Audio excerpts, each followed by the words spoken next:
Well, hello, regular Drews. Hello, everyone. Yeah. So today we are here for episode 26? 36. 36. I did. Yes. Yes, I realized that. Gosh. No, you're dang good. it. You're good. That's a lot of freaking episodes. It is. That's a lot of episodes. It's probably over, I'm trying to do math here. 72? Is that double of 36? 72 hours probably Oh, of God. Yeah, you're regular probably Nancy right. Drew. Probably closer to 80 if we're being honest, because we've also got a few bonus episodes in there, like our Halloween episode and all that. I hope y'all aren't sick of us yet. And if you are, too bad. Prepare to be sick of me. Yes. But anyway, today we're going to be talking about Nancy Drew Girl Detective #1, Without a Trace.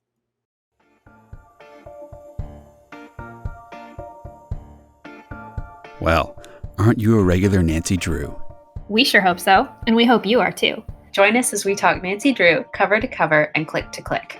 Welcome to Regular Nancy Drew.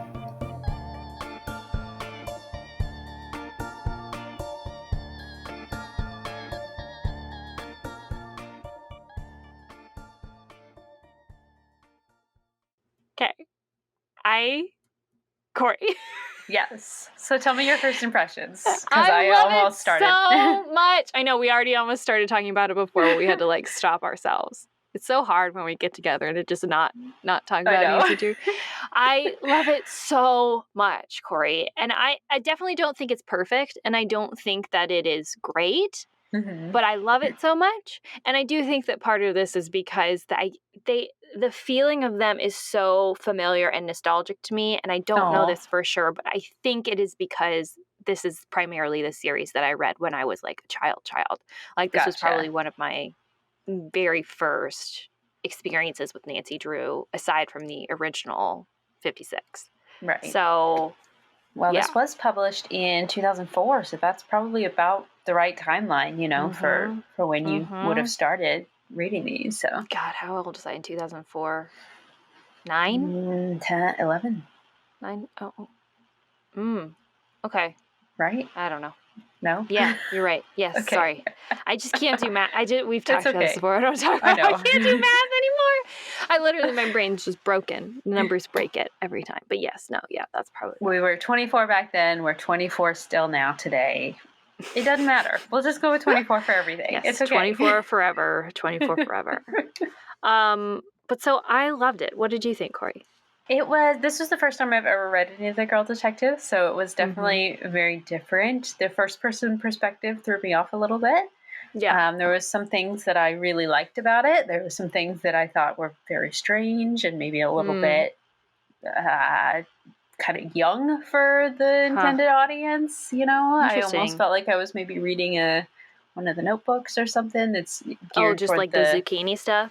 Well, I know it's still vandalism, but it's really we're going to spend half the book on who smashed a zucchini. Yeah, we'll definitely have to talk about that. Yeah. I don't know if you've ever read any of the Clue Crew or the notebooks or anything, but all of them are like that. Of who stole the cookie from the cookie jar? Who got the paint on the wall? That kind of. Yeah. And they do get to another real mystery as well, but it just didn't. I don't know. It just didn't connect for me in that way. But there were definitely a lot of things that I did really like about it. So. Yeah. But I just, as a new series and as a different Nancy Drew series, I'm so interested in all the choices that they made. Yes. Especially as far as characterization goes and structure and everything, that I could almost forgive because I think the reason why I think it wasn't great was because of the plot and the the actual mystery in of itself wasn't great. Right. But everything else, I was riveted, Yeah. But that also might be because I'm a huge nerd about Nancy Drew, and so. Well, that's very warranted, I'd say. I do like that we get to meet Deirdre in this. Yes.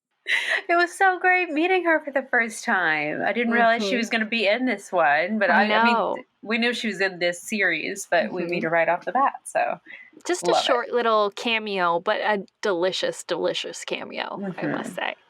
That I have a few issues with, but we will get there. Yeah. Oh, yeah. Yeah. Oh, yeah. Okay. Oh, yeah. Okay. Oh, yeah. I wrote them down too, Kori. Okay, good. I'm with you on that. We're all on the same page here. I do. So I really want to talk about the cover. Me too. Yeah, because I don't know how I feel about it.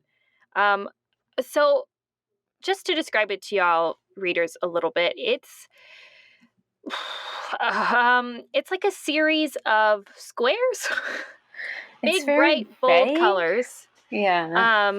But it's not like a it's not traditionally representative of like an image or a scene or anything like that, which is what you usually get with a lot of the mystery stories and the files too. And I feel like that's typically the route that people would go with Nancy Drew books, is like representing a scene from the book on the cover. That is definitely not what this is. And some of the like, I don't have an issue with the way that it's like little snippets of things in squares and then Nancy Drew in the big blocks and like the big, like, I don't have an issue with that concept. What I have an issue with is the zoom up on Nancy Drew's lips. That is weird. On the cover? That is very weird. Like, they couldn't figure out how to fit the whole picture of her in there, and they're like, slice it in half and then just make the mouth really big. I like the eyes on the cover because I think that it's the Nancy Drew eyes from the traditional mystery story covers. That's very nostalgic and representative of Nancy Drew. So I get that they're trying to make sure they bring that onto the cover, but like in a new, funky, fresh way, I guess. But almost like a comic book way, the way it's kind of like pixelated. Yeah, definitely. Yeah, that whatever wash or whatever filter they have on that. But why the close up of the lips? What? It's weird. It's weirdly like sexual to me. Yeah, I don't and like maybe that. I'm sexualizing lips. I don't know, but like when you see a close up of someone's lips, unless they're like eating, why? Like why? And we get the same thing on the back too, but it's her whole face, and then the same picture from the front, but smaller.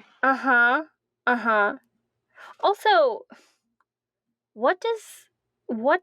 Oh, is that the key and the Fabergé egg stand? It could be, but it's so vague. You don't even know. The title of this is so vague as well. I feel like I get nothing about the story from the title or the cover. Without a Trace is what it's called. So, like, obviously we're talking about something going missing without a trace, right? But it could be called literally anything. Yeah. Like the Fabergé egg mystery, the vegetables and eggs. I don't know. It's so generic, like stolen away. That doesn't tell me anything about the mystery, you know? Like, maybe there's a theft, maybe there's something. Yeah, it just, and they're all kind of like that in this series. Yeah, I was gonna say, I wonder if that is a trend that we will see in this series. Yeah. So that part I definitely do not appreciate about it, because it doesn't, I mean, the Nancy Drew stories have always been either super dramatic, like with the files, or the mystery stories, very, very, very descriptive, very direct. Secret of the Old Clock, for example, you know exactly what that mystery is going to be about. There's going to be a clock involved. There's going to, you know. Well, it's almost like that's part of the charm of it. You know what I mean? Like when you think about Nancy Drew, part of the thing you think about are the titles of the mystery stories, because it's always the mystery of blank blank, or you know, a clue in the blank blank, or you know, it's always, or the sign of the blah, blah. The curse of the this. It's like almost like a it's just like such a formula. And because that's what these books kind of are, right? They're serials, they're formula driven mysteries. To like not have that is a little bit of a disappointment. You might not even guess that this is a mystery if it didn't say detective on the cover, you know? Right. I mean, if you didn't know it was Nancy Drew, you just saw Without a Trace, that could be anything. Well, and also, Without a Trace is kind of quite a dramatic title. Like, it's like, it makes me think of like, wasn't there a TV show called Without a Trace or something? Or I wanted like a CSI-esque, NCIS-esque TV show called Without a Trace. There was indeed, actually, it looks like. Yeah, that's why it sounds so familiar to me. Yeah, in the early 2000s. And it was a mystery, actually. Uh-huh. Uh-huh. Oh, I have not seen that. Okay. And so, like, I wanted to say it was, like, about missing people. It was probably about missing people. You would think that this is about, like, a kidnapping or missing persons. And so, like, just looking on this cover and you see Nancy Drew Without a Trace, it's like, oh, gosh, that's going to be this exciting thing. Mm-hmm. Definitely not. No. Definitely not. Not that, like, I think it's a bad book or, like, it's just not that, you know? Yeah. So quite discordant from what the actual mystery is. Mm-hmm. I do appreciate the color scheme a little bit. Like, I appreciate the fact that they tried to keep the, like, original yellow and blue a little bit in it. Yeah, that is nice. Especially on the spine, you know, so that it can, you know, complement and, you know, harken back to the original stories. But yeah, the rest of it, I think, is kind of garbage. Yeah. I mean, they certainly look good on a shelf, but other than that. Yeah. But anyway. 3 words? 3 words. Food related. Zucchini, produce. Eggs, produce. This is not a grocery list. This is the mystery. Yeah, produce, like neighborhood stuff, neighborhood drama. Neighborhood drama. I like produce, it. Neighborhood drama, and hospitals. Hospitals? I don't know, because she's like in the hospital for a good portion of it. No, not a good portion of it. Like a day. Well, the other guy goes to the hospital at the end too, I guess. But I don't know. It slows down the mystery quite a bit. But we don't ever we don't see him. No, we don't see him in the hospital. No, hospital can't be one of the 3 words. No, that's not a good one. So, produce, neighborhood drama, and French people. Oh yes, obviously yes, French people. That's perfect. Go. That's perfect. Okay, yeah. So if you haven't read this book yet, that's what you should expect, folks. Produce, neighborhood drama, and French people. Just pretty boring as it sounds. But no, I enjoyed it. Really, I did enjoy it. I enjoyed it. Good. Alrighty. Well. Oh, okay. Anything else before we get into it? Yes, before we do, I was going to ask you, does yours have this introduction on the front inside cover of It Nancy sure Drew? does. We need to talk about it because, okay, I'll just read it because this is I find this very divisive.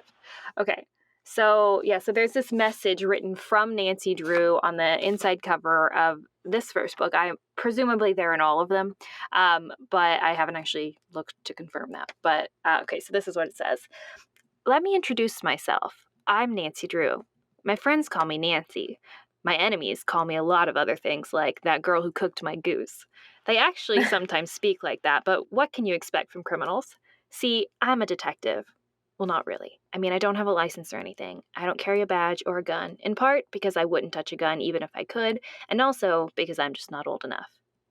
But I am old enough to know when something isn't right, when somebody's getting an unfair deal, when someone's done something they shouldn't do, and I know how to stop them, catch them, and get them into the hands of the law where they belong. I take those things seriously, and I'm almost never wrong. My best friends, Bess and George, might not totally agree with me. They tell me I'm wrong a lot, and that they have to cover for me all the time just to make me look good. Bess would tell you I dress badly. I call it casual. George would tell you I'm not focused. But by that she'd mean that once again I forgot to fill my car with gas or bring enough money to buy lunch.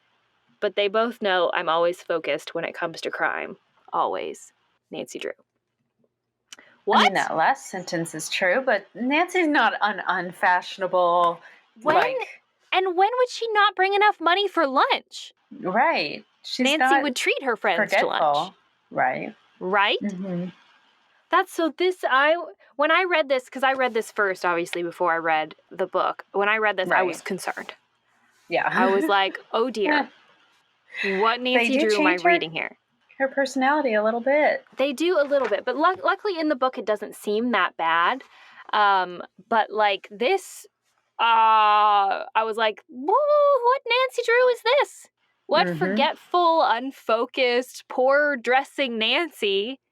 Nancy's always supposed to be sharp. She's supposed to be coordinated, and like that is such a Nancy Drewism of she's wearing a matching sweater set. Nancy Drew, right? You know, and swinging over a wall while she does it, right? Well, and there's tripping a scene over the stairs. There's a scene later that we'll have to talk about when it comes to that too. The tight skirt scene, because wow.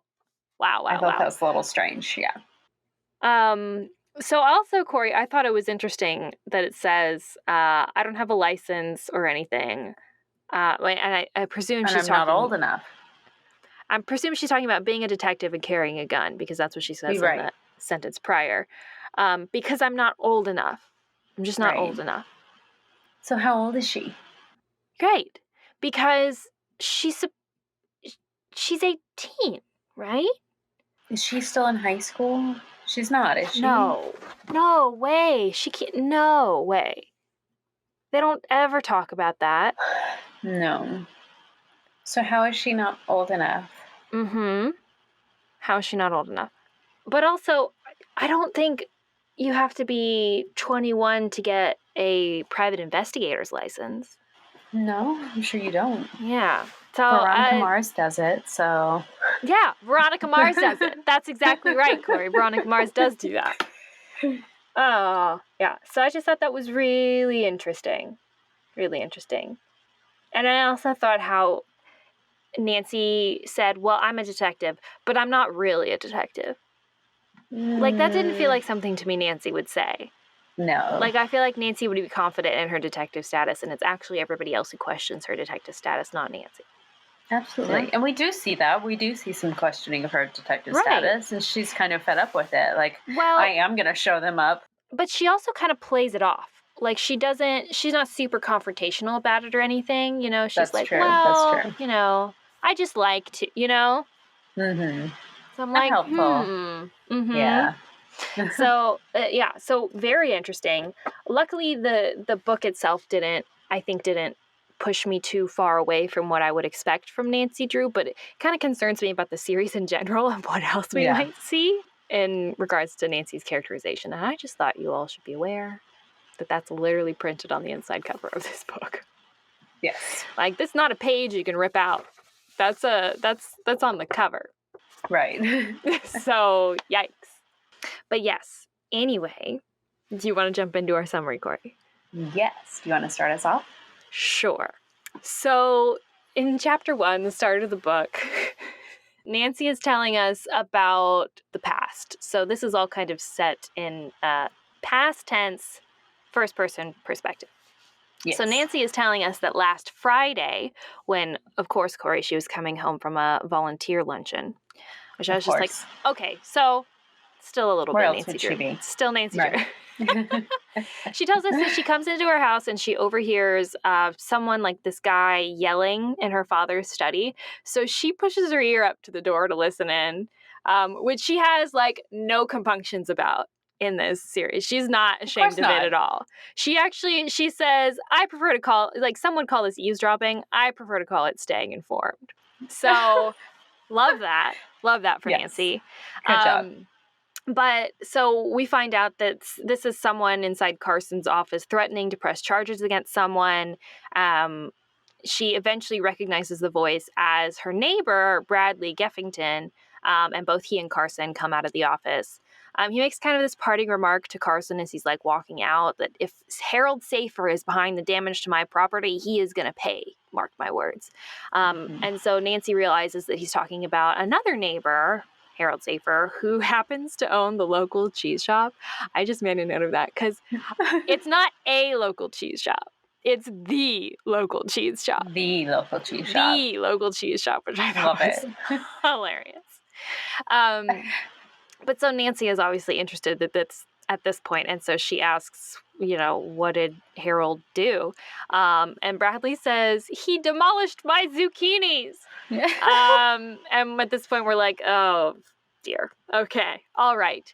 But Carson sees this as an excellent opportunity to offer up Nancy's amateur detective skills, and he's like, oh, great. Nancy can help you. Yes. This is what you get for listening in on doors, Nancy. You should have just walked right up to your room. Nancy isn't upset about it, though. Of course, she's happy to solve any mystery, and so she kind of talks to him a little bit more about it. And he explains that Wednesday morning, upon entering his garden, he found all of his zucchini plants destroyed. And he thinks it's Harold because apparently Harold had been complaining about the height of his tomato cages. I don't know why this means he thinks it was Harold, but that's the explanation he gives. Nancy doesn't think that this is enough justification, obviously. And she also says that Harold would literally rescue a worm off the sidewalk after the rain. So she doesn't think he would just smash somebody's zucchini plants. But she does agree to look into it for him. And then Bess and George arrive. We are going to have to talk about Bess and George in depth. Please. After this. So I'm going to just skip the descriptions of them for now because there's quite a bit to talk about there, and I want to go into it. But so Bess and George come. We meet Bess and George, learn a little bit about Bess and George. And after some joking, they agree to help her investigate. So they kind of go throughout the neighborhood and end up at the home of Mrs. Cornelius Mahoney, Kori. Mahoney. Who we remember from Alibi and Ashes. Yes, we do. We do. Big family in River Heights. It is. And they give us the lore. They tell us about it in this book, and I love it. So we're at her house, and we're talking to her as well as two other neighbors, Mrs. Thompson and Mrs. Zucker. And Mrs. Zucker tells us that she's been going house to house all week with her son, Owen, who we also met, who's currently running around outside, raising money for the Anvil Day fireworks celebration. Yes. Kori! The Anvil Day. I'm so glad we played Alibi and Ashes before this. Me too. I would have never known. I would have never known, but clearly this is deep lore. This is deep lore, and I didn't know. See, this is why I'm so happy that we're reading these books, because I missed out on so much that I didn't even realize that I missed out on. Right? I can't wait to go back and replay Alibi and Ashes after we read a few of these to pick out a few more references. I'm sure they're there. Absolutely. But so Nancy explains that this was the right money for This is the right house for Mrs. Zucker to come to because the Mahonies are very wealthy. They're the only descendants of Ethan Mahoney, the founder of Mahoney Anvil Corporation. Yes. Back in the 19th century. But apparently the Mahonies had a really bad reputation of being unlikable and tight-fisted. But apparently Mrs. Mahoney is fine and great and is actually very charitable and has done a lot to try to fix that reputation. Yeah. But I just thought that was super interesting because they didn't talk. So in the PC game Alibi and Ashes, they did not talk a lot about the Mahoney representation or who they really were. We just kind of knew some brief references of the Mahoney Anvil Corporation. I think that was it. Right. But that they were an evil bad guy family. I love to hear that. Love to hear it. That's so exciting. Cool.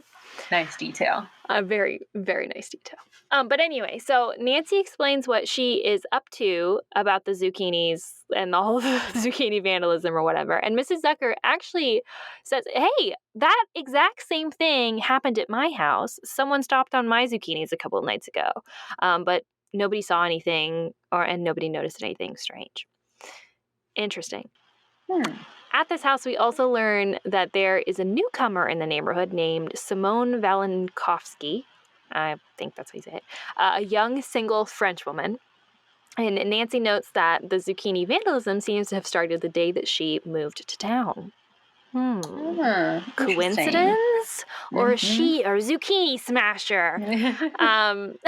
She probably came here from France just to smash zucchinis. Just to smash the zucchinis. What a bitch. Keep an eye on her. But so we decided to go meet Simone and, under the guise of like, welcome to the neighborhood. But actually, we want to ask you, did you smash the zucchinis? Right. She, upon answering the door, she is gorgeous, of course, a gorgeous young single French woman, Avi. And she actually invites them in, gives them like a tour of her house. She has all of this like beautiful like art and what's the right word? Family heirlooms. It's like they talk about her house as being like almost like a museum with all the stuff that was in it. Wow. George makes a gross, rude comment about the fact that her last name doesn't sound French. And she explains, my family actually emigrated to France from Russia during the Russian Revolution. So I have a Russian last name, but I am French. Thank you very much, George. So annoying. And of course, because of that, that's our segue into the fact that she owns a Fabergé egg. Okay, all right, we're getting it. So Nancy notices the Fabergé egg because of that. Eventually, Nancy does get around to the fact that she is currently investigating zucchini vandalism in the neighborhood. And Simone just comes right out and says, oh, well, that wasn't me. I deep fry zucchini. I don't smash it. And I also don't even have a garden. But then Nancy just like goes and looks out her back window and is like, well, there's just like, isn't that a zucchini plant like right there? Isn't that a bunch of zucchini in your backyard? So funny. So funny. Nancy is like queen of like, well, you're either lying or you're stupid. And but anyway, you want to take it? Sure. So after Nancy points this out, they go out into the backyard to kind of investigate the zucchini out there. And Simone explains that, I just moved in. I haven't really had time to like look around the yard. It is kind of like overgrown anyway. So I guess it's fair that maybe she might not have noticed a particular plant growing in the back. But I mean, to be fair, I don't know what a zucchini plant looks like. I mean, if you saw zucchinis like laying on the ground, maybe. But if it's just starting to grow, you wouldn't, Of course, it's like leaves. So, of course, like obviously the previous owners must have planted it, and then it's just been there when she moved in. But we also do meet Pierre, who she explains is her nephew, who is staying with her over the summer because he is supposed to be going to college, like in the fall or something. And so he's staying, isn't that right? College or something. He's going to it's like the summer before he's going to start school or something. Yeah, so he's supposed to move to Chicago, but he's staying in River Heights until then. Of course, he flirts with Bess because Bess is... Of course. Always talked about how all the boys want to flirt with Bess because she's so pretty and stylish and flirty and whatever. But Nancy says she has to go now because she has a date with Ned this evening. But Pierre you just says... saw what I wrote. But he wrote boo in the notes. I won't boo. We want Pierre, the charming French dude. Oh yeah. we don't want Ned. But luckily, Pierre also does not want us to go because he says, well, actually, I have some friends from France coming to visit me tomorrow. There's 3 of them, these nice guys. And of course, like they want to meet some pretty ladies while they're here. So why don't y'all all come back to the house tomorrow, Saturday evening, and we'll have like a little party, like a little welcome to the neighborhood party with just the French people and Nancy, Bess, and George. And I guess if you have a boyfriend, bring him too. You can invite Ned, I guess. But he definitely, he uses that opportunity to be like, because Ned mentions it, or Nancy mentions that she has a date with Ned. And he's like, is it only you that has a boyfriend, Nancy? And she's like, yeah, Bess and George are both single. So funny. Before Nancy will leave for her date with Ned, she decides that they're going to go to Harold Safer's house to question him about the zucchini thing because obviously he's our prime suspect. So they go over there, ring the doorbell, and he answers holding a mallet. Pretty suspicious, obviously. This is supposed to be our scary cliffhanger to the next chapter. Right. Oh, God, he's holding a mallet. Everybody duck. So obviously this means he's the zucchini smasher. No, just kidding. He explains that he's actually been trying to hang some curtains in his house, and Bess is like, oh, well, that won't help you. Let me kind of take over this project. We learned that Bess is actually super handy. She actually really likes working on cars and is really adept with working with power tools and stuff. So Bess and George go off to like get the tools or whatever they would need to hang the curtains, while Nancy kind of questions Mr. Schaefer about the incident. I don't know, man. Sometimes when I take notes, I start writing the wrong thing, and then I just keep writing the wrong thing. But no, I'm pretty sure you wrote it right. I think I'm just pronouncing it wrong. It's Safer. Yeah, Safer. My mouth wants to say Schaefer for some reason. But he explains that he didn't really know anything about the zucchini incident until Mr. Geffington came into his cheese shop the next day and accused him of smashing the zucchini. Apparently it's like well known in town that Mr. Safer just really loves sunsets. There's two things that he loves in this world: is sunsets and like musical theater, Broadway. Yes, Broadway musicals. Yeah, and cheese apparently, and that's like his thing. Cheese. So listen, what a fucking life! I am with Harold Safer. Team Harold Safer. He's got good taste. Good taste. Harold Safer, cheese, Broadway musicals, and watching the sunset. That's a dating profile right there. Can't go wrong. We should make a sticker of Harold Safer's dating profile, and just loves cheese, watching the sunset, and recreating Broadway the musicals. entire soundtrack too. Sorry. Turn-offs, hanging curtains. But anyway, he says, it couldn't have been me because I was so busy watching the sunset that night. And then after the sunset, I came in and I was listening to some Broadway musicals very loudly, so I wouldn't have heard any zucchini smashing going on outside, right? And he says he barely heard that night after the sunset. Mrs. Zucker came by with little Owen to try to sell the tickets that she was trying to sell. He was listening to the music so loudly that he could barely hear the doorbell ring whenever they came over. Right. And then the next morning, he didn't see any of the zucchini smashing because Bradley, Mr. Geffington, gets up early in the morning, so he must have just like already cleaned it up by the time he's awake. Right. And then they get sucked into like a Broadway musical conversation with Harold. So much so that Nancy realizes that she is now late for her date with Ned. Surprise, surprise. Classic. Or is this... No, she's not late yet. She's not late yet because then she goes back, right? Yeah, she just has to rush. She realizes she needs to leave, so she has to make an excuse to leave. Gotcha. So she goes inside. She goes home. And once she gets inside, Hannah tells her that she just got a phone call from a very upset Simone. So Nancy calls her back, and Simone tells Nancy that the Fabergé egg is now missing from her living room. Oh. Yes. Thank you. Finally, something a little bit more interesting than smashed zucchini. So Nancy rushes over to her house. Simone tells her that she also called the police. We get a little bit of a mention of Chief McGinnis. We've got to talk about this too later because I have some things to say about that. Very different relationship than what we're used to. Yeah. Yes. But Simone shows Nancy the empty case, and she tells her that nobody has touched anything since they noticed that the egg was missing, and nothing else seems to be missing. So it seems to be just the egg. That is super strange, since Simone has so many valuables just out around her house. You would think that if someone came to steal, they would take all that stuff as well. But so at this point, Pierre comes out and introduces us to his friends, Jacques, Theo, and Renee. God, classic. How could you pick any more French-sounding names? He tells her that they arrived 15 minutes after Nancy, Bess, and George had left. After arriving, they did not lock the front door. So Simone left to go run some errands for the party, and the boys decided to go for a walk and must have left the door unlocked, and that gave someone the opportunity to come in and take the egg. And they were gone for about an hour. So Renee and Jacques came back to the house, leaving Pierre and Theo out at the river, and they find Simone, who had just also come in and noticed that the egg was missing. So then they call Renee.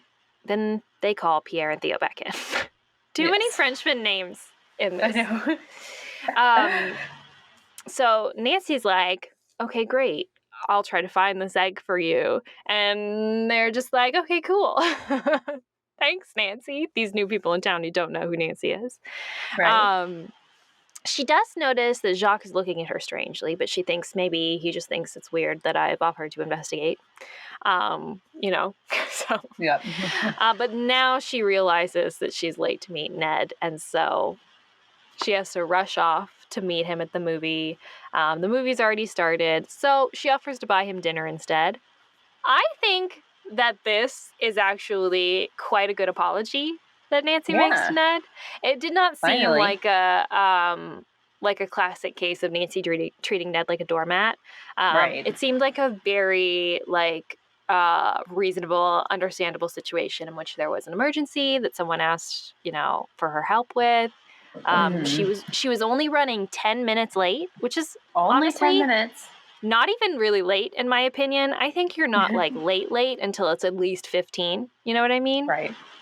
And really then not even until 30, it's a movie. There's previews and there's commercials before you really get into it. But it depends on the circumstance. If you're just going to do something fun, it's acceptable to be half an hour late. If it's a meeting or an appointment or something, obviously. Sure, that's different. You need to be a little bit more on time. But it's just a movie.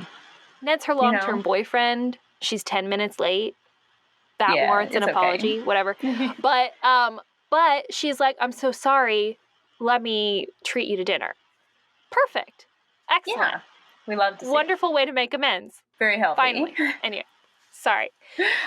So I just had to call it out because I was like, okay, nobody can accuse Nancy of being a rude girlfriend here, I don't think. Think.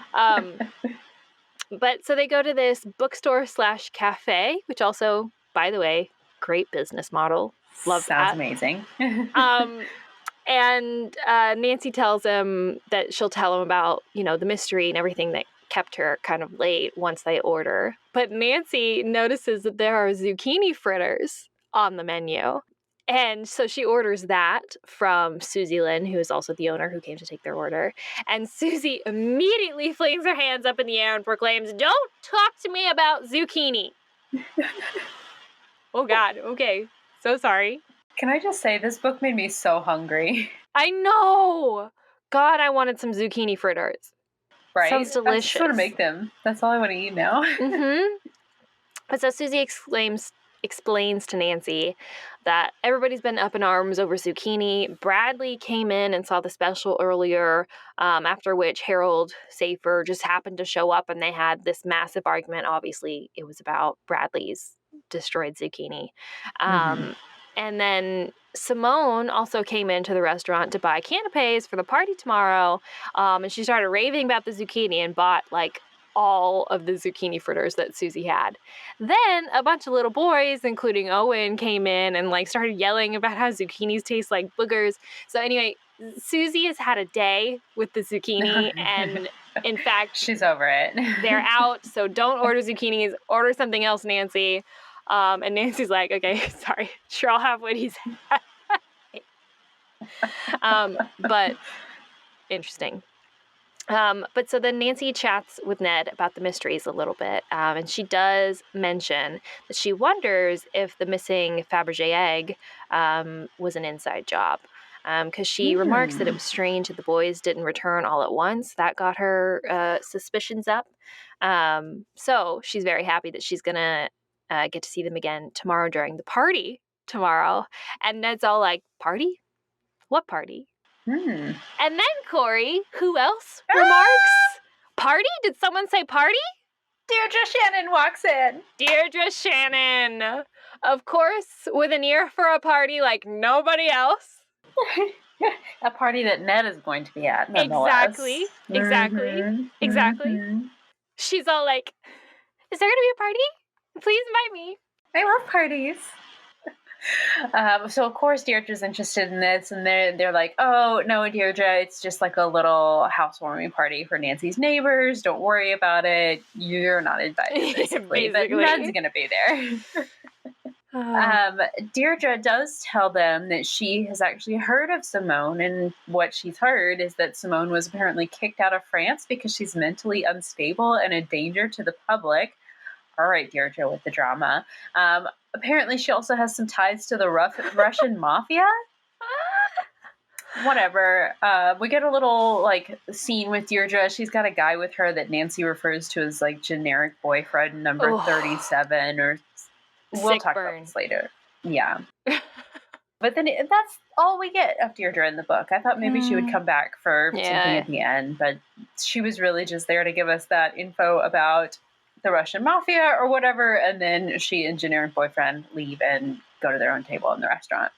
But then the next morning, Nancy is volunteering at the local animal shelter. Of course, the entire time she's having a hard time. Yes, of course. But she's having a hard time keeping her mind on the volunteering and not the mystery itself. So she does her volunteering, and afterwards she goes to start getting ready for the party. But she decides to call Chief McGinnis and ask him if he found any fingerprints when he visited the crime scene. He says, no unusual fingerprints, just Nancy's fingerprints, and then, Simone, Pierre, and the other guys, everybody who's living in the house or staying in the house. So they're just keeping an eye on things, just trying to look around town for places where a stolen object might turn up, like pawn shops and stuff like that. And then Nancy, of course, is a little bit more egged on, haha, to this. Well done. To this idea that maybe it was an inside job. So she finishes speaking with the chief, and then Bess calls sounding frantic and says she has some terrible news for Nancy. That's just a cliffhanger, though. The terrible news is that Bess is held up and she can't come help Nancy get ready for the party.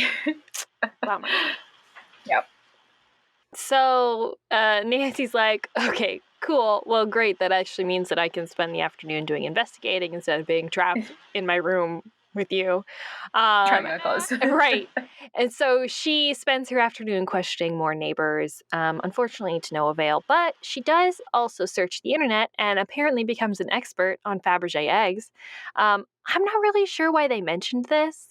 But it was very particular about the fact that there were 56 eggs that had been made and only 44, only 44's whereabouts were unknown or were known. And I was just just one of those, is this, are you trying to educate me? But I thought it was maybe was this going to come into it somehow, but whatever. Ned then comes to pick her up and we head to the party.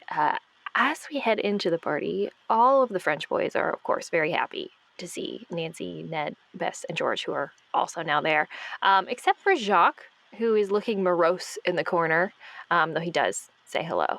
Bess is, of course, immediately the center of attention amongst all of the French boys.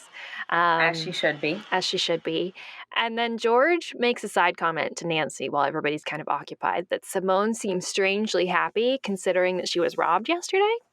But maybe she's just putting on a brave face for her guest. Is this suspicious? We don't really know. Nancy then asks Simone if her egg was insured. So she has this thought well, maybe she's happy because she just realized she's getting a massive insurance payout. But Simone tells us, actually, it was, but just before I moved here, the policy expired. And I had an appointment next week to get it insured by an American company, now that I live here. But she guesses, well, I don't have it, so I guess I'll have to cancel that. So this is very interesting information. The egg disappears right in the window where the egg was uninsured, and also right before Simone was about to get it insured again. Right. Very interesting. So then Simone walks off to do something in the kitchen, and Nancy decides that this is an excellent time to question other guests. Jacques is now nowhere to be seen, so she decides to start with Theo. He does say he wonders why Simone didn't safeguard the egg more carefully, since it was so valuable. Then he asks Nancy to dance, to which she says yes, even though you can tell she feels uncomfortable about it with Ned being there. I really want to talk about this later, too. Yes. Because I thought this was super interesting. And then, after just one song, Ned cuts in. So you can tell Ned wasn't comfortable about it, too. Right. Didn't let that go on too long. But the moment, Kori, the moment, so like as she's dancing with Theo, she's like thinking about Theo and thinking about Ned, but then the moment she starts dancing with Ned, she starts thinking about the mystery. Yep. What does that mean, Interesting. Kori? Very interesting. Ned drama. We're here for Ned it. drama. Anyway, afterwards, she makes a comment to Pierre that, like, it's unfortunate that the egg went missing just as your friends came into town. It was clear to me that she meant that, like, you know, bad timing to, like, bum out your trip or whatever. Sure. But Pierre gets super defensive and asks if Nancy is, like, suggesting something, that his friends might be responsible. And then he turns around and loudly accuses her, saying that she and her friends are actually the only ones in River Heights who knew that the egg even existed. So maybe it was you who stole the Fabergé egg, Nancy. That's quite a twist. Honestly, I was like, okay, fair play. Yeah. Fair play. Because if I was Simone and I just show these rando neighbors around my house with all these valuables, and then suddenly one of those valuables is missing literally 15 minutes after they leave. Mm-hmm. Pretty suspicious. I would suspect them. I would be like, ring, ring, Chief McGinnis. Nancy Drew stole my Fabergé egg. Right. Like... from how Chief McGinnis is in this book, he would probably have believed it. Seems like. Yeah. Or at least been happy to arrest her. Right. We'll get to Chief McGinnis more later, though. Yeah. But anyway. So he kind of calms down a little bit after Simone comes over, and it's like, absolutely not. She chastises him a little bit for it. But now Nancy is kind of upset with herself for doing this because now she's kind of lost her chance to question the other guys about it without them being suspicious that she's investigating now, right? So she does go over to speak to Jacques, who was out of the house, but now he has come back, and he still seems kind of really somber, and Nancy asks him what's on his mind. He says, you know what, let's not talk in here. I'll tell you though, but come outside with me. Let's go onto the porch. And she's like, yeah, okay, let's go. No problem. Jesus. So he seems even more sad now that they're outside, and Nancy's like, oh, okay, he's definitely about to admit something to me here. This is going to be so easy. But he tells her that, no, I'm actually thinking about my new car. There is this sports car that I've wanted for like a really long time, and I've never been able to get it, but I just bought it here in America, and now I've got to like figure out how to ship it back to France, but at least it's mine now, and I'm so excited about it. You know, you, Nancy, you'll have to come for a ride with me sometime in the new car, and it's very weird. He's never like, there it is over there. Nancy never asked to see it or anything. It's just like, okay, you got your new car, and that's obviously why you're sad. Okay. Yeah, but he's very obviously flirting with Nancy here. It's very uncomfortable. But then just while they're talking, Nancy notices over in the back of Bradley Geffington's yard, she can see like a shadowy figure moving around kind of in the backyard. And she's like, the zucchini smasher is back. Must catch the zucchini smasher. Yes. Jesus. So Nancy takes off running. So she runs over there with Jacques shouting after her, and she's kind of like wishing, like, good grief, shut up, Jacques. Shut up. Trying to be sneaky here. But he's like right on her tail, and then immediately, like so quick, I didn't even realize what was happening. She trips on the stairs, like slides backwards, bangs her head, and blacks out. Wow. Now things have just ramped up in a big way. They also made a big deal about her skirt, that she like, because Bess didn't help her get ready, she was wearing the wrong skirt, and so it was hard to run in. It was just this whole... She got absorbed in like her internet research and didn't realize what time it was, so she had to like quickly get ready, and so she just like put on this skirt outfit that Bess had like picked out for her, but the skirt was a little too tight, or tighter than she would normally wear. Right. But she didn't have time to like think about a different outfit or whatever, and so she just put that on, and then the whole night she was like complaining about her tight skirt and like being uncomfortable, and then when she's like running, she's like, I would have like leapt over the porch railing if I could have, but I couldn't because of the tight skirt. But so she slips, falls, blacks out, and then wakes up in the hospital, which thank God, Nancy went to the hospital. She didn't just wake up on the porch and then say, ever. everything's fine. Honestly, first time Nancy's ever gone to the hospital. And Ned is there by her side. He tells her that she hit her head. Jacques had come running, and basically the whole neighborhood showed up to help Nancy. Mrs. Zucker was there, and she called an ambulance. Nancy wonders how she even tripped in the first place, even taking into account the tight skirt, because she wouldn't have tripped that quickly, or she would have caught herself when she was falling. But whatever. But that was kind of weird. Yeah. Oh, I think I get it. It was the way that she fell, and it was fast, almost like stepping on a banana peel fast, boom, boom, she's out. You know what I mean? Whereas normally if you would trip, you would realize that you were tripping, but she didn't even realize that. Gotcha. But so the next morning, after Nancy goes to sleep or whatever, Nancy calls George from the hospital and asks her and Bess to make an excuse to meet with Pierre and his friends, do a little more digging because she's stuck in the hospital. Of course, George agrees to, and in fact, they've already made plans to see the boys again, which is very funny.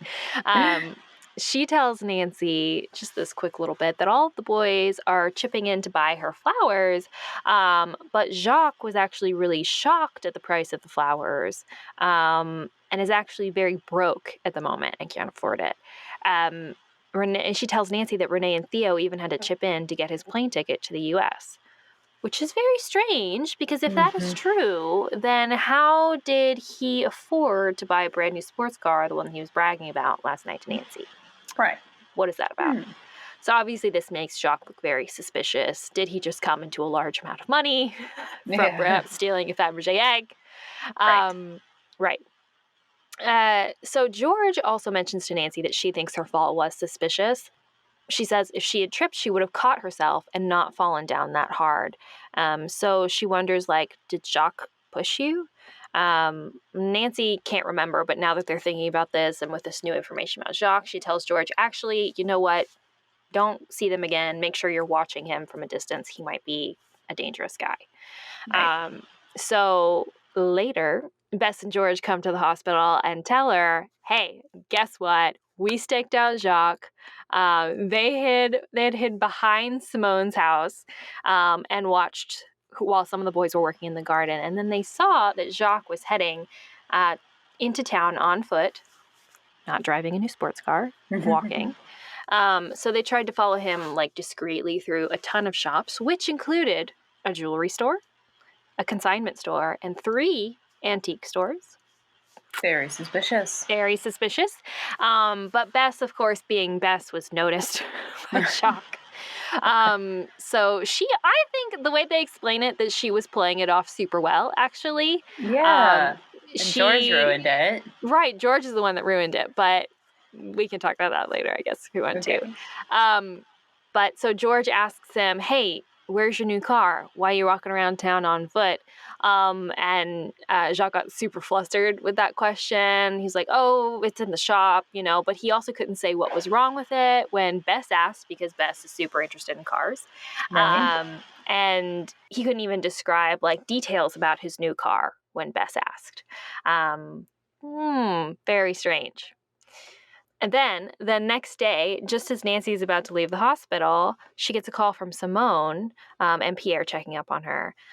Pierre says if someone pushed Nancy down the steps, then it puts the egg into perspective, and they should just leave the investigation to the police. But I found this super weird, and even Nancy kind of remarks upon it as weird, because didn't Jacques tell Pierre and them that it was an accident? Why would Pierre suggest that it wasn't an accident? Right.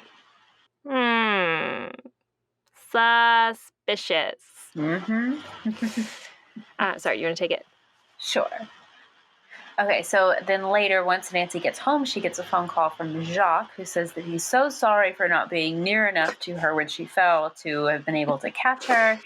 He tells Nancy that, actually, I was distracted by this shadow that I saw in Mr. Geffington's backyard, and I didn't notice you falling down in time for me to have done anything to have helped. Nancy's like, wait, you saw a figure too? Can you describe it? How big was it? How tall was it? Was it, was it person shaped? Could it have been a big dog maybe? And he says, yeah, it might have been a person crouching down. It could have just been a big dog. I really wasn't able to see very much. And then I saw you fall. So I didn't notice anything after that. And now Nancy is worried that, hey, maybe Jacques is being framed. Maybe somebody else sneaked up and pushed me. Maybe they were trying to make it look like Jacques was part of it. Who knows? So Bess and George come over a little bit later, and Nancy explains this theory to them. So they walk over to Simone's house because they're going to go talk to the guys again. And just as they're coming up, they see Jacques is up on a ladder, and the ladder crashes to the ground with him on it. Yikes. They go running over, and Pierre's there with Jacques. They'd been working outside, but they'd gotten locked out. And Pierre says that that's the reason that Jacques was up on the ladder. He was trying to find a way to get back into the house or something. So Nancy runs across the street to Mrs. Zucker's house to try to find a phone. And Owen, the little boy, happens to be standing outside with his baseball bat. He's like, Nancy, come play with me. Come play with me. And she's like, not now, Owen. Go get your mom. It's an emergency. You need to go get her to call an ambulance or whatever. So he is like, oh, here, hold my bat. And he runs inside to go get his mom. And Nancy kind of remarks that this baseball bat is really gooey and gross. And she's just trying to be polite and ignoring that she's holding this little boy's disgusting baseball bat. But anyway, Jacques gets taken to the hospital, an ambulance comes, he's safe and everything, and Nancy, Bess, and George are on Simone's porch discussing the case when Mr. Geffington comes along. He asks Nancy, hey, have you had time to look into the zucchini case or anything? And he tells her that the zucchini smasher had actually struck again the previous night, and he found remains of that zucchini smashed all over his porch, and there was just kind of zucchini slime everywhere Sunday morning. And so now we know actually Nancy had slipped in that zucchini that was smashed all over the porch, and not that she was pushed. She had just slipped in the goo. And Pierre calls and lets us know from the hospital that Jacques is going to be okay. So they're all sitting on the porch talking about this. And then they see Hannah walking down the street looking super angry. And she comes over and she yells at Nancy for not being in bed resting as she is supposed to be. So Nancy has to go home and spend the rest of the day in bed, just leaving Bess and George to talk to Theo and Renee. But later, Bess and George do stop back by her house and tell her they didn't learn much from Theo and Renee, but they did confirm that Jacques is too broke to even afford bus fare, let alone a car. But he does tend to make up stories to girls he has, or to impress girls that he has crushes on. So that is likely what he was doing, is that he was flustered, didn't want to tell Nancy what he was actually thinking, but did, want to impress her, so made up a story about a new car. Right. Nancy's like, okay, great, sure, fine. But I've been sitting here thinking all day, and I have finally realized who the egg thief is. Here we go. Clue us in, Nancy. Go. She's like, okay, I'll explain on the way to Simone's house, and off they dash. She definitely doesn't explain on the way to Simone's house. No. But we do get to Simone's house, and Nancy explains it all there to everybody there. Simone, Theo, Renee, Bess, and George. Jacques and Pierre are still at the hospital. But so she tells us all that she realized that only one person had the opportunity to steal the egg. She was so tripped up by motive with money and all that stuff that she wasn't thinking about opportunity. But actually, only one person had the opportunity. So the guys say that once they all arrived, they took their bags upstairs and then almost immediately went out again. Nancy asked, did Pierre go upstairs to help you with your bags? And they said, no, he just pointed the way and stayed downstairs. So Nancy concludes that it must have been Pierre who had taken the egg and then stashed it somewhere. At this point, Simone immediately leaves the room and then comes back with the Fabergé egg. She had found it in Pierre's bag. Okay, so just as she comes back into the room and is holding this Fabergé egg, Jacques walks in the front door and just goes white. So we realize And he tells us that Jacques knew Pierre had taken this egg. That is what had gotten him so cut up and what he was so upset by. That's what he was doing in town. He was trying to see if Pierre had taken this egg somewhere and hawked it. He was trying to find it. Obviously, Pierre's his friend, so this is super upsetting to him. Mm-hmm. That's also why he was up on the ladder today. He thought that being able to be in the house alone would give him an opportunity to see if Pierre had hidden it somewhere, and to be able to search his room. But because he couldn't previously because Pierre was sticking to him like glue. We think Pierre realized that Jacques knew what he had done and was sticking close to him on purpose. Nancy doesn't voice this, but she also realizes that Pierre very likely pushed Jacques off that ladder, that this wasn't an accident, that he did that on purpose. She doesn't say that out loud, but she looks over at Simone, and because she concludes that she realizes that from the look on her face, she must be thinking the same thing. Mm-hmm. Interesting. I really want to talk about this later, too. Yes. So just then, Pierre enters the room from parking the car, and then that is the end of the scene. Cut to a barbecue. So, okay, here we go. We realize, okay, we must have resolution. Of course, all the resolution happens off stage, and we don't get to see it. Right. So frustrating. I really want I would have gotten away with it, too, if it were for you meddling kids scene, but oh well. They're at a barbecue. Nancy is eating grilled zucchini, and she tells us that she's chatting. I know. Of course they had to have grilled zucchini. That's what that barbecue is basically, just a zucchini fest. Everybody's eating zucchini.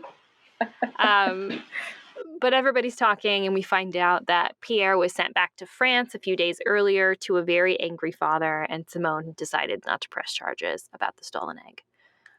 I guess Jacques decided not to press charges either, but we don't talk about that. Yeah.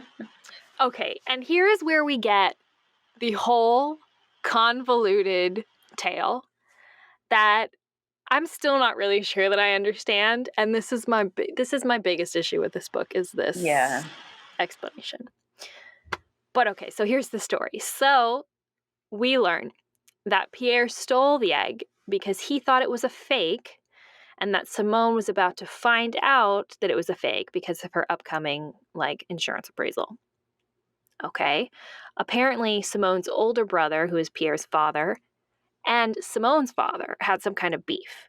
So when Simone's father died, he left the Fabergé egg to Simone, even though her brother was the one who wanted the Fabergé egg. Mm-hmm. So her mother had a fake Fabergé egg made to give to Simone's brother, but just as a replica to enjoy. Everybody knew that it was a replica, that it wasn't real. Right. But for nostalgia's sake. But Pierre thought it was real. And in fact, Pierre's dad actually told him that he had stolen the real egg back from Simone previously. So when Pierre saw Simone's egg, he stole it in order to, quote unquote, save his father's good name and prevent other people from thinking that his father had stolen a Fabergé egg that he didn't actually steal. Right. Because he just has a replica. Are we all do we all get that? Yeah. Because, woof, how convoluted. Is this noble? Doing it to protect your dad? He wasn't doing it for financial gain, I guess. But it's just this. Really? It was such gymnastics in this story. It could have been so much simpler. We'll have to talk about that. But yeah. So, yeah. We also learned that Simone hired somebody else to fix up her garden, and so now she's hosting this neighborhood backyard barbecue. And we learn that Bradley and Harold are friends again because Nancy also solved the zucchini mystery. Hooray! Obviously, the most obvious solution. It was Owen with a baseball bat in the garden at night. He was going around to neighbors' houses with his mom, and while she was inside, he was going around to their gardens and smashing their plants of zucchinis because it's his least favorite vegetable. And we know that because Nancy touched his gross, sticky baseball bat. Yeah. Yep. That's the zucchini mystery. Fiend. And Fiend. That's it. Woo, oh boy. My goodness. What a convoluted ending. Yeah, and the only reference we get to any sort of like dad, brother conflict thing is that when Nancy's in the hospital, like Simone offhandedly mentions something on the phone like, oh, I'm so glad Pierre and I have had the chance to like, reconnect this summer because his dad and I aren't really close and there was this conflict with my father. And Nancy's like, oh, I won't be rude and ask for details. And that's all we get. And she puts that together from this somehow? Okay. Well, I think that's what came out. Like, I think that's what Pierre confessed to. Gotcha. So she didn't actually figure out the motive, but... She just, like, knew something was off because of that little comment that, somebody doesn't get along, and so there must be more to it, right? I think, honestly, they don't highlight this, but I think the real reason why she thinks, like, she starts having the idea that it was Pierre was because of the phone call where he talks about the, accident that might not have been an accident with her slipping. Right. But, like, they don't even mention that. I'm like, obviously that's the giveaway. That's the tip-off. Like, I don't understand why we have to play out this whole... It's just the opportunity. Because also she doesn't even really know that the opportunity wasn't, like, that nobody else had the opportunity until she goes there and questions them and they say, oh yeah, Pierre didn't come with us. Yeah, so I don't even know why they make that such a big deal. Like, why it's like, oh, Nancy didn't, Nancy couldn't have learned from her intuition. She had to learn from deduction. Like, I just didn't get it. But whatever. Yeah, so obviously the mystery is the biggest issue with this book. It's not super great. I didn't mind the fact that it was like all cutesy, at least the zucchini part. Like, I thought that was okay, especially because it, there was a different, larger mystery that obviously was our focus, our main focus. Right. We just needed the zucchini one to get us to that. So I didn't mind that. But what I minded was the fact that, like, we didn't really get to understand and reveal, like it all got revealed to us after, and the actual reason for the theft was so convoluted and unnecessary. Right. Yeah. So that's my issue with it. I don't know, there just wasn't, she didn't really... Yeah. She did look into it. To be fair, she did do her due diligence of looking into things, but there just weren't that many suspects, and after a while it was like, well, of course. Right. Of course it's somebody in the house. Right. But a lot of other interesting things happen in this book. Yes. And the thing I am most interested to talk to you about is Bess and George. Yes. Okay. Their characterization in this book is so different than... So much better? So much better. Worlds better. Leagues better. Thank God. Bess. Finally. I know. Finally. She's a little different, but she's not too different. But the way that they talk about her is so much different than the way they talk about her previously. Like, thank goodness. It was about time. Right. She's still into clothes. They do even still describe her as being, like, plumper than Nancy and George, but they call it curvy. And they talk about how people find her beautiful. Like, she is, like, the attractive one. Like, she is the one that the boys are into because she cares so much about her appearance, because, like, she's flirty and nice. And it's not... I love it. It's so much better. So much better. We also don't obsessively talk about her food consumption. Right. We don't ever mention that in this book. Nope. Not once. Not once. Oh, it's even so good. There's zucchini. They're at parties where it's very possible that she goes and helps Simone in the kitchen sometimes. They talk about like cookies and sweets, but we don't talk about Bess eating them. Finally. So and they give her other attributes as well. They do. Her whole personality isn't just rag on Bess for eating food and liking boys. That she likes cars. She's really good at mechanical things. Yeah. I was a little bit irked by the fact that they had to make it like a car and technical obsession, because I felt like it was a bit of a like saying like it's not okay for girls to just like clothes and boys and stuff. Like they also have to have a balanced interest or whatever. It's like it's kind of, but I get it. I understand why, right? It was an attempt to balance her, but I was so pleased. So pleased. And George gets a little bit more description as well. She's not just the sporty athletic one. She is like the technology person now. She's into computers and the internet and all of that stuff. I somehow still find her just as annoying. And I don't know if that's a personal problem or what that's about.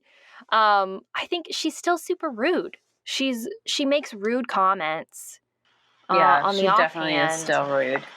To Simone, she makes a rude comment. Nancy talks about her making rude comments to her sometimes, I think. And I feel like she did say something at best, but I don't remember specifically what it was. So George, I feel like, still has some ways to go. But maybe that's just George. Yeah. Maybe George is just rude. Okay, maybe so. Yeah, maybe. But yeah, I feel like George still deserves something redeeming. And I don't feel like we've gotten quite to that yet. But overall, I think the depictions of Bess and George are markedly improved in this series than in previous series. This is how it should have been. Yes. Honestly. Love it. Love to see it. I want to see, hold on. So one thing, they say that George's name is from Georgia and not just George.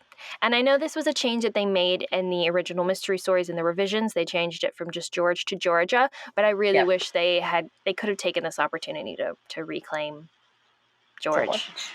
Just George, Oh, wow. Yeah. But oh, well. They had to make her more feminine. She can't just be George. We have to make it obvious that don't worry, she's a girl. She's very secure in her gender identity.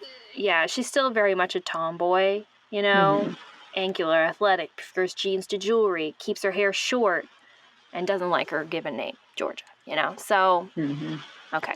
All right. Okay.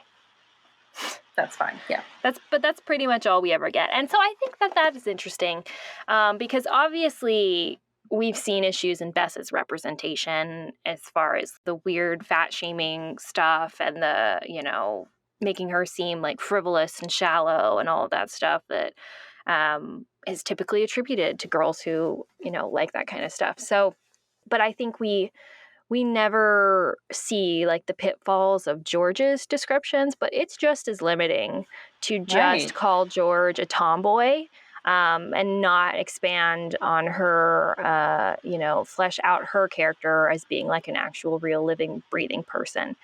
She's just a sporty girl who just doesn't like the feminine stuff, It's like we don't have to pigeonhole women. Well, we did that to Bess. Why not give George, maybe she really likes makeup or something. I think so much of that is just so rooted in the sexism of it's okay for men to act like women. It's okay for women to act like men is not okay for men to act like women. I'm not saying that. I'm saying that is what sexism and patriarchy says, right? So, or even the tomboy girl, it's not okay to give her slightly more feminine qualities when we gave feminine Bess the more masculine qualities. Yeah. Right. Exactly. So, yeah. So, so this was written in, like you said, 2004. Obviously, we are close to 20 years. In the future. But so even now, we can see that there is still improvement that we could make here. And I think that comes to George. I'm waiting for it. I'm waiting for my George redemption. I'll also say Deirdre a little bit. I'm glad that we're far enough along in our feminism to treat Bess well, but not far enough along to not slut shame the absolute loving life out of Deirdre. Oh God, yes. For the same things that for the same behaviors that Bess does we shame Deirdre for that, and we make her sound unreasonable. Okay. And I know that, like, Deirdre is in there to play the, like, enemy of Nancy, or, like, healthy feud, sort of, that they have going on between them. But really, Deirdre's only, like, quote-unquote crimes in this are flirting. And flirting too much with guys. But when Bess has guys flirting with her, it's sweet and it's cute and it's endearing and it's a personality trait. When Deirdre does it, she's evil and it's slutty and it's, Yes. Absolutely. Did not appreciate that. Let's see. Yeah. Generic boyfriend number 37 is what Nancy narrates here. Which, like, geez Louise. Yeah. Should we just read this whole little passage here? Sure. Go for it. Deirdre Shannon is my age, and her father is also a successful local attorney, and we've known each other for forever. Aside from that, the two of us don't have a whole lot in common. I always like to see the best in people, even the criminals I catch. But there's not much best to see in Deirdre as far as I can tell, although Bess would probably suggest that she's best dressed. Since Deirdre seems to care about more about her wardrobe than she does about most people, she would probably take that as a compliment. Okay, so she likes fashion, and that's... Just like that. That's the thing that we hate her for. Right. But now she's standing there at our table in the aisle of the cramped restaurant, and she's smiling flirtatiously at Ned as if generic boyfriend number 37 wasn't standing right there next to her. Deirdre always seems to have a new guy on her arm every time I see her, so it would be a waste of time trying to keep track of the specifics. Also, I'm sorry, but how rude of Nancy to ignore this man just standing there. Can we talk about that? She doesn't even refer to him as a person. She just keep track of the specifics. Like he's just a group of details on her arm instead of like a living, breathing human being. Right. Isn't that disgusting? Like, not only is it disgusting to, slut shame Deirdre and be like, oh my God, you have so many boyfriends, how awful. It's like she doesn't even see them as people. Like, she just sees them as, like, accessories. Which is such a fucking issue. So maybe her relationships aren't the longest thing in the world, but she's in a relationship and that's somehow way worse than... I mean, not that there's anything wrong with that flirting with guys, but in Nancy's mind... It's way worse for Deirdre to have some random boyfriend every time than it is for Bess to have a new guy flirting with her every other day. Truly don't get it. Wow. It's just because Nancy hates her. It's just because she hates her. Obviously. Yeah. I mean, they talk about, she says, Nancy, Deirdre responded coldly. So it's clearly Nancy doesn't want to think well of her, and so she's not. Nancy is not a good person. No. We've talked about this before, and again, and I will always come back to the fact that I love that about Nancy. I mean, obviously, I don't love the fact that she's slut-shaming Deirdre and, not thinking about her as, like, being, like, a real person, but it's human, you know what I mean? Right. We do that to people that we don't like. We do. And it's important to try to deconstruct that, to try to call it out, to try to improve. But the fact is that Nancy, and I think us collectively as a society, are in denial about Nancy's character. Yep. And it's plain and clear to see on this page that she can be just as awful as everybody else. But she couches it in like, oh no, actually I'm the best. I'm this great moral paragon, virtuous. I go to the animal shelter every Saturday and I had a charity luncheon on Friday. Like, oh my God. You know what I mean? Calm down, Nancy. Right? It's like just because you were involved in the community doesn't mean you can get away with being an absolute terror. You know what I mean? Right. Exactly. I mean, clearly we've got like a little bit of backstory here that they're not telling us just yet because they've just introduced her as a character. There's got to be some history here. But from what we see in the book, just going off of that alone, she does nothing different from what Bess does, except in this case, she's going after the guy that Nancy is with. So she likes Ned, and that is her crime. And so we hate her for it, and she's the like villain of this story. Even though we don't need, I don't know. We never even met her. We don't really need like an anti-Nancy. We already have the culprit for these mysteries. Like, why do we also, like, in the Drew crew, we don't also need the rival? Because the thing we're trying to defeat should be the bad guy, the culprit of the mystery, not someone who's just, I don't know. Absolutely. Seems unnecessary to have that. I love a nemesis. Love me a nemesis. But I feel like Brenda Carlton is more like that role, and not just like, because it's not like Deirdre's that's the thing. Trying to solve mysteries or report on things. Yeah. Mm-hmm, that's the thing. The nemesis, the fact that the nemesis is just a normal girl who is annoying to Nancy and not likes someone her boyfriend. Right. Has a crush on a boy that doesn't even give her the time of day. Right. Sorry. No, but is not someone who's like actively like trying to stop Nancy or obstruct Nancy in some way. It's like, well, then it's just pettiness, right? Then it's just like you pitting two women against each other instead because they're women, right? For no other reason. Instead of like two like actual like fully fleshed human beings who have their own motives and they're not just being hateful and catty, Like, which is way more interesting than fighting over a boy. Right. Which is why Brenda Carlton is a better villain than Deirdre Shannon. Very true. But Deirdre Shannon should just be, we should just get Deirdre anyway. Yeah. Yeah, but we're just not make her villain. Right. Yeah. She can stay sassy. Just Nancy needs to be better to her. Absolutely. I mean, what would be great is if we could see them resolve their differences and come together and move forward, That would be excellent. Would love that. Would love to see, Nancy, come side by side with another woman, and instead of like attacking her, supporting other women, not tearing them down. Or at the very least, like, give her an actual more interesting reason to butt heads with Nancy besides just boys. Like, give it a real reason. Like in Alibi and Ashes, they gave like my parents always compare me to Nancy and that kind. Like, that was a good little tidbit, but nothing like that. Yeah. So that is disappointing. Okay, Chief McGinnis. Oh. Okay.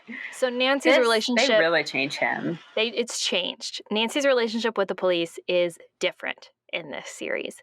At least the River Heights police. They are no longer falling over themselves to help out Nancy. They are instead quite annoyed with her as she seems to solve cases before they are able to. So Chief McGinnis is not happy when he hears from Nancy, although he does begrudgingly give her information, which I thought was weird. I was like, wouldn't you just say, sorry, I can't release any information about this active case to the public? Click. Like, I don't get that. But he's certainly not happy about it, which is far and away from what it normally would be. So what do you think about that, Kori? I don't know. I feel like around this kind of time period, we have a lot of these really cliche detective formulaic things popping up in books, TV shows, movies where we gotta show the police up, and it was just a very big cliche thing at the time. So I'm wondering if it's just kind of a spillover from what the like common thing was at the time. It's definitely tropey for the detective, obviously, to not be able to rely on the police. So obviously it's the trope for the detective to have to work alone. They do that so that the detective, there's higher stakes and that there's more up against the detective so that when they triumph, it's more dramatic. It's right. So that is a detective trope for sure. Yeah. But I always thought that it was quite annoying because it wasn't realistic, but interesting in the fact that it was different. I totally agree in the way that Nancy wasn't considered someone who wasn't capable by the police. Like the police were always surprised by her and helpful and wanted her to help them. Right. Obviously, we've talked a lot about how that has to do with like her and her whiteness. But just as like in and of itself, like very different from the norm. Right. And from, the canon of Nancy Drew. And so I thought it was very weird that they changed it. Right. And I really wasn't sure why, because the police weren't really a figure in this story at all. No. I mean, Simone talks about how she calls them and that they had come, but we never see them. We never really interact with them aside from the conversations with Chief McGinnis, which is just like, I think it's just one. It's just one. I think there's a very brief phone call, and then we see him at the end for the resolution where she's explaining the zucchini thing to him, and he's just like, oh, yeah, I would have figured that out. Yeah. He is annoyed with her. Nancy's kind of like annoyed with them as well, because I don't remember exactly who says it. I think Nancy's kind of thinking to herself. I don't remember if she says it to someone, but the police take like over an hour to get there.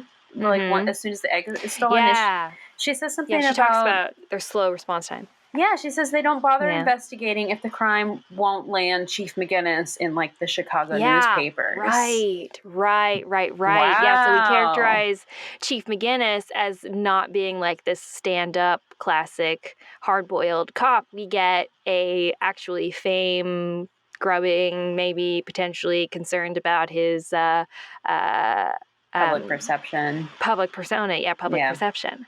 Very interesting.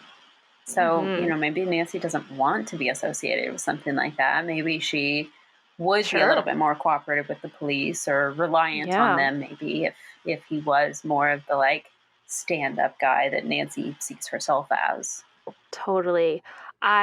Oh gosh. Okay. I find now I'm thinking about like representations of the police as opposed like from the 50s to like 2000 to the 2000s, right? Oh, societally it changed a whole bunch during that time. So exactly.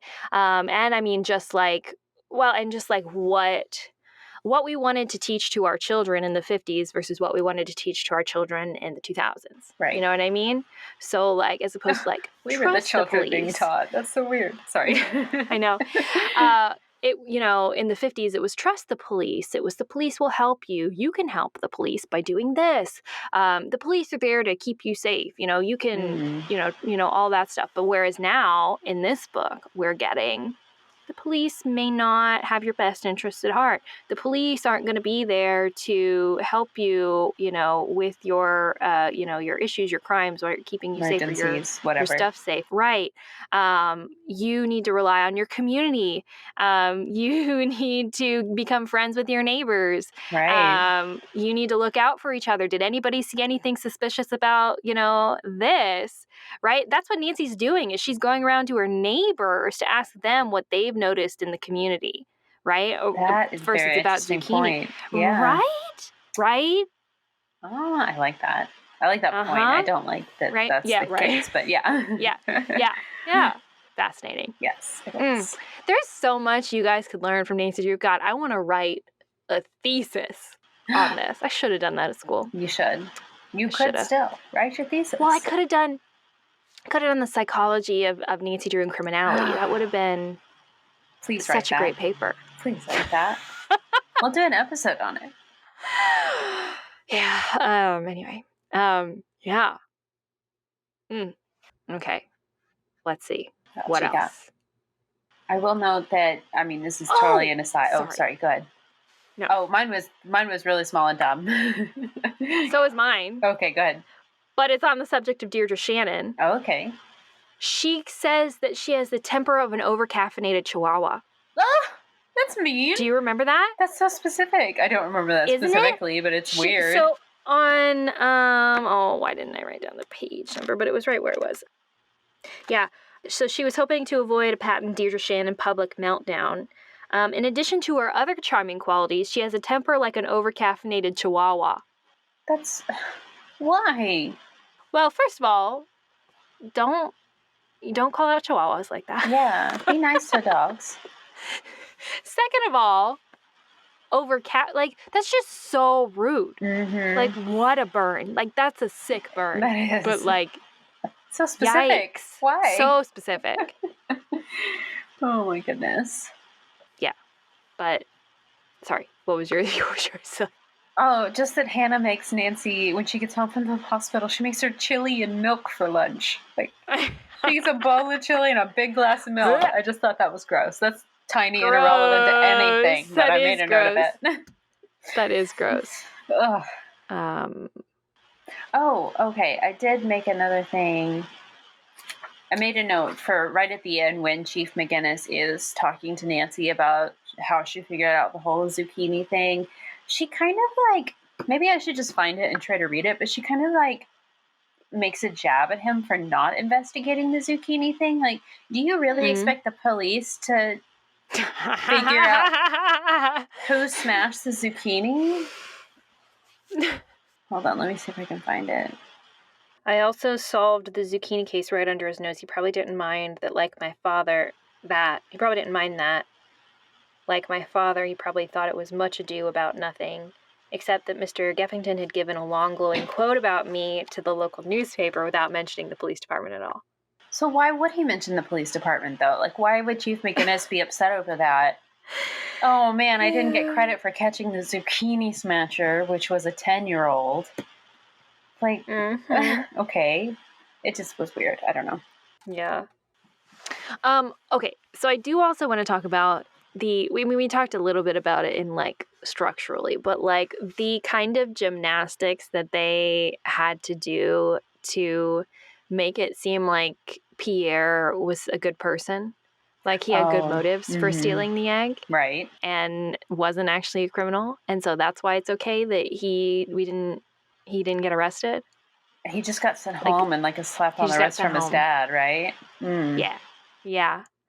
Which, like, I get that it's like, you know, it's your nephew. You don't want to press charges against your nephew. Sure. And they even talk at the end a little bit about how, like, they hope that Jacques and Pierre can, like, patch things up because they were such great friends or whatever.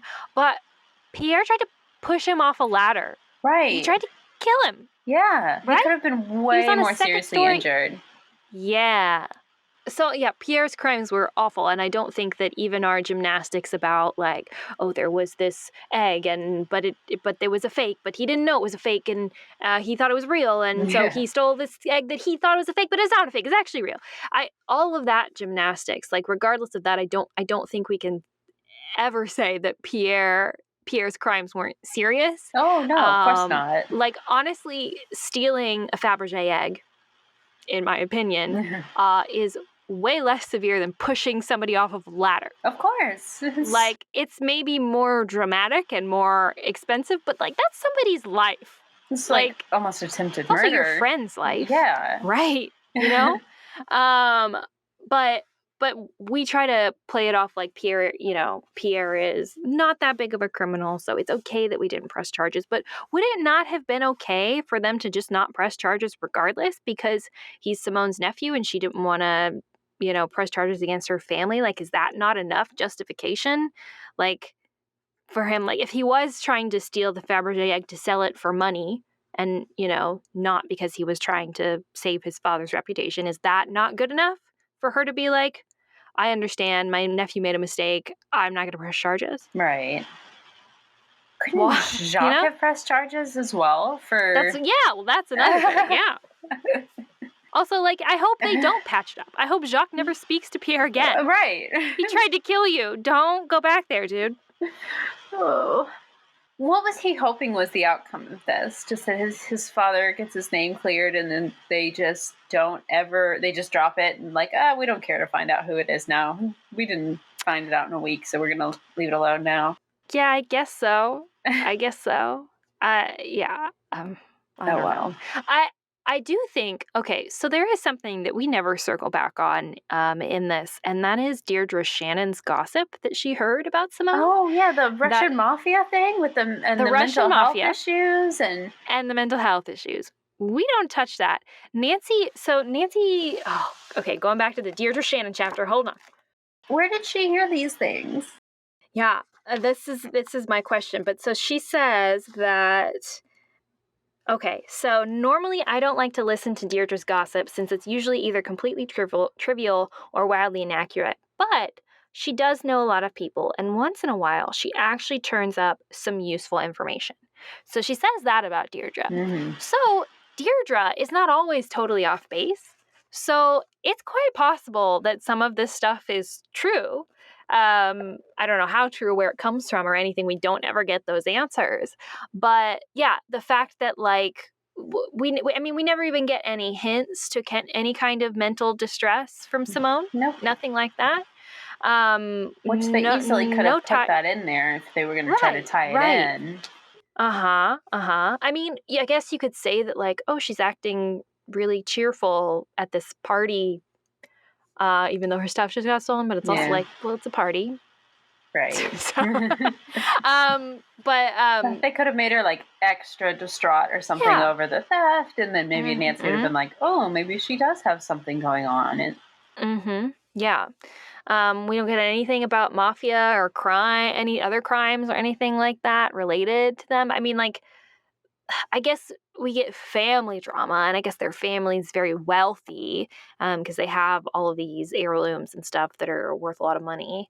It doesn't make them mobsters, That doesn't make them mobsters. It's just, I guess, the similarity they might have with the mafia. Maybe. But I don't even really know. But that's it. And so now I'm like, well, okay. Is there actually quite a deeper story here that is not what this book is about at all, but it's what the book should be about? Right. That would have been more interesting. Right? Yeah. Nancy goes to France and has to deal with the Russian mafia in France. Maybe that's the next book. No, I'm just kidding. But yeah. Anyway. Yeah, anything else? The only other note is that there was a lot of tingling in this book that I thought was a little much. Oh, tingling. Every time she like has a thought, she's like, my detective senses are tingling. I feel it tingling with my sixth sense. And like that's how she describes like having a hunch about something. It's always tingling. And I just thought that was kind of strange. Oh, definitely. I did not pick up on that. I think I counted like 5 or 6 times where Nancy's like, my detective sense is tingling. Oh, I have a sixth sense about these things and it always tingles. I'm like, why, Nancy? So we're going to have to start a segment in this series called Tingle Watch. Tingle Watch. Every single time that we read one of these girl detective books, anytime there's a tingle, I'm going to make a note in the summary that tingle watch. And then we can have a tingle watch count at the end of the book. Yes. I like that. I'm not going to go back and reread this to count. No. We'll just start start with the next one. Yeah. I like it. Okay. So this might be controversial. I think you'll disagree with me on this. Okay. But I would give this book a 4 out of 5 flashlight score. Really? Okay. Really. I really enjoyed reading it. Okay. Well, part of it was because it read a lot quicker and it was shorter. So it was very quick, yeah. It wasn't like I wasn't waiting for anything, you know what I mean? It was just like boom, boom, boom, we're done. Great, easy, quick mystery, right? It's a fun read.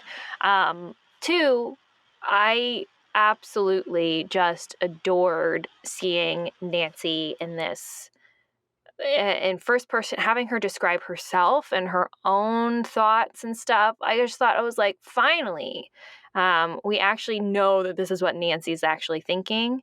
You know what I mean? Yeah, and then, that was very different.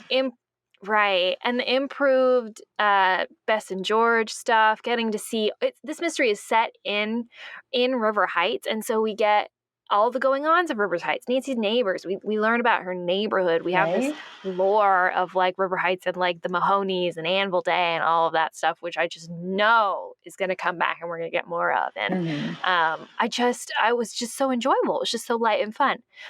It gets the flashlight knocked off for me because of the ending and because the mystery was a little incomprehensible and like, well, we never could have figured that out. That was ridiculous. Why is it like that? But other than that, I quite enjoyed it. Well, good. Yeah. I'm glad you liked it. Yeah. About you? I think I'm just going to give it a 3. I think it's right in the middle of the road for me. It did have some flaws, definitely, but it definitely had some really good things that set it apart from other Nancy Drew series that we've already covered. So I'll say 3. Yeah. That feels fair. Yeah. You can't all be me and be such a massive nerd. But.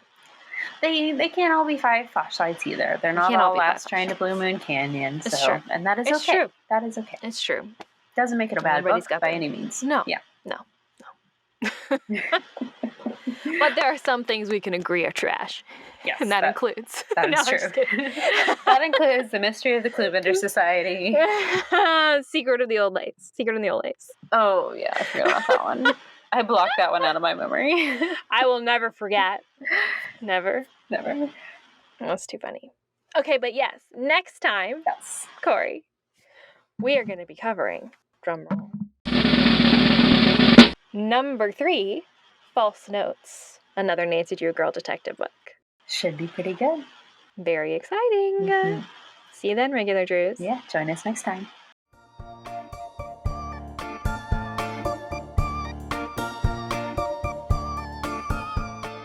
Thank you for listening to Regular Nancy Drew. Email us at regularnancydrew@gmail.com. If you like this episode, make sure to rate, review, and subscribe. You can also follow us on Instagram at Regular Nancy Drew and Twitter at RegularND. You can also support us on Patreon. Patrons at the $3 level vote on upcoming episode topics and get exclusive access to our Scoop Sesh series. And all patrons receive early access to each episode as well as weekly bonus content. And to all you regular Drews out there, thanks for listening.